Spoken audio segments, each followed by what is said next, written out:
All right, Coach, you give an opening statement. So, we came out on the short end tonight against a very good basketball team in Tulsa. And as we planned for this game, we understood that this was going to be a very difficult challenge. Tulsa plays the Princeton offense, and they have 2 years of doing it, and they're very well coached. And we are playing the Princeton offense also, but we've only had a year, really not even a year. We've had a summer trying to master it, and you can see the differences.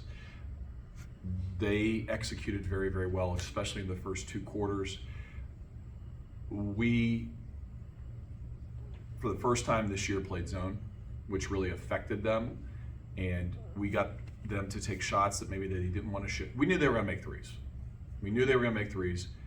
But the only thing I'm really disappointed in is that we allowed ourselves to get beat to offensive rebound after offensive rebound after offensive rebound until the fourth quarter. And I want to reflect and focus more on the incredible fight that our players had in that fourth quarter and the effort that they gave.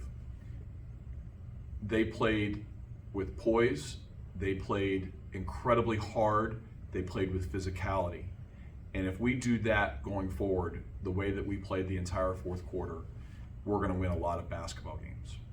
So in the locker room, I said that we need to look at this as feedback, not failure. And the feedback is that we know that we can go to the offensive glass with more people, and we can be that aggressive and set the tone the way that we did there and have great success. And so we're going to look at this as a springboard. We have 3 more games in 9 days, and we're looking at this as a springboard as we move forward. Skewing first, Dan, back to the negative, just when you see so much of the downside, the illegal screens, the offensive rebounds, which you mentioned, an airballed free throw down the line, just how do you make sure that everybody stays with the head on their shoulder and just next task, next play? If we set illegal screens, that means we've gotten away with 5 or 6 of them. So if we get an illegal screen once in a while, I can live with that. I don't have a problem with that. Free throws are free throws. Sometimes you're going to miss them, and sometimes you're going to make them. You want to. I'm not trying to be flippant. You want to shoot the free throw better. A miss is a miss, whether it's an air ball or not. I could care less if it's an air ball. If it doesn't go in, that's, sucks either way, whether it's an air ball or it doesn't go in. We ended up being 11 for 15 from the free throw line, but early on, it really doomed us in the first half. In terms of the blockouts, we had 3 offensive foul calls against us where we blocked out really strongly and set the tone physically there. And the way it was officiated, it didn't allow us to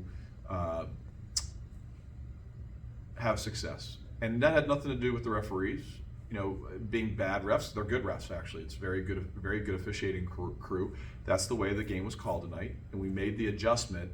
But to get 3 offensive foul calls on blocking out in the first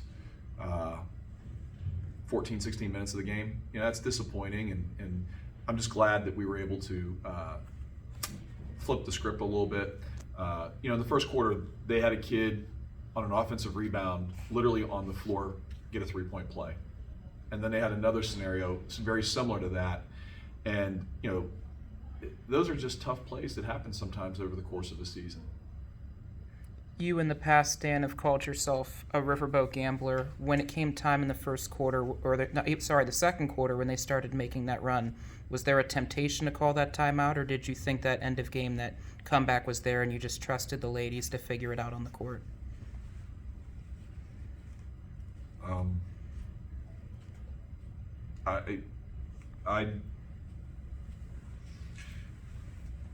I don't know what's going to happen in the third or fourth quarter when we're in the second quarter. I have no idea. I know that our effort will be there and that our kids will never give up and they'll play really, really hard. And that's what they do. That's all I can go on. The run that they made in the second quarter was not their biggest run. Their biggest run came in the first half. And, it was a situation where, in the second quarter, you'd have to be more pinpointed. I don't really remember it, to be honest with you.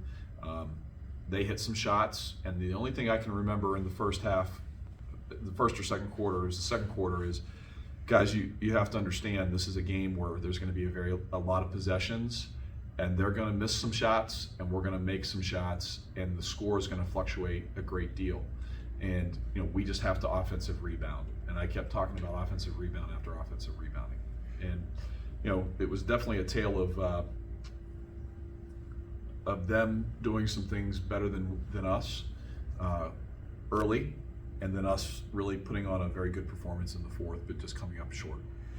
When you don't take moral victories, but you have to, obviously, as you mentioned, be pleased with the fourth quarter, just what did you make of that energy from the bench and from the fans? That's probably the loudest I've heard the Coop in quite some time, Dan. That's the loudest I've heard the Coop, regardless of who's playing, in a while. That was a really good crowd tonight. Kudos to our marketing department for that. That was a very good crowd.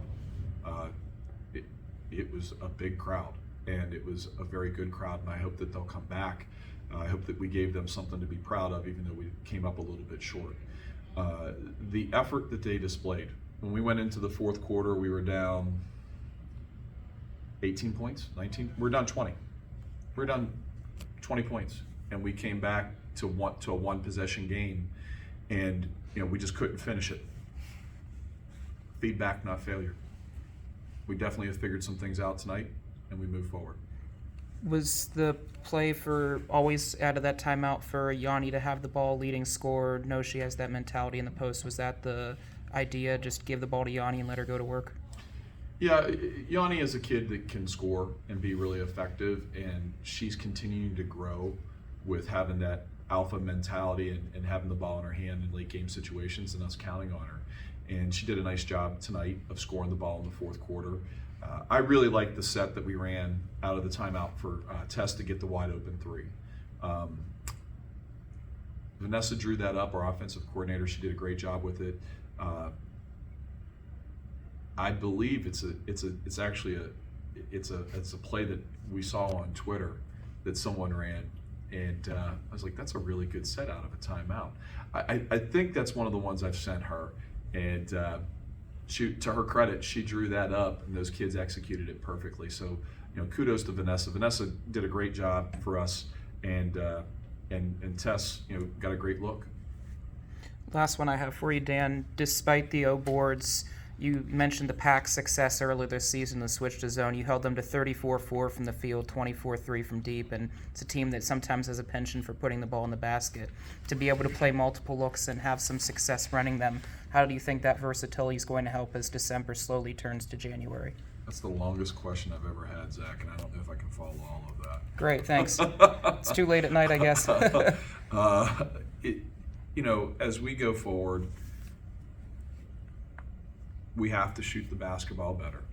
Our starters can't, our starters can't shoot the ball that poorly, and we had shots, and so we've got to be able to knock down shots. Both Precious and Yanni did a great job of doing that, and we've got to recognize a little bit earlier that we've got to play inside out to start, and we need to drive the ball. Meg McConnell can drive the ball on anyone.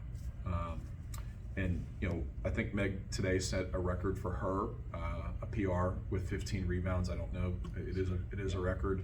You're talking about a kid who's legitimately 5'7". She's the leading rebounder in the Atlantic 10, and she added to that total tonight with 15. We're going to be fine. Feedback, not failure, and we're going to be really successful this year. I hope that the fan base that came out tonight and the crowd that we had tonight was just pure energy and fantastic. I hope they come back. Thanks, Dan. Thank you for supporting women's basketball.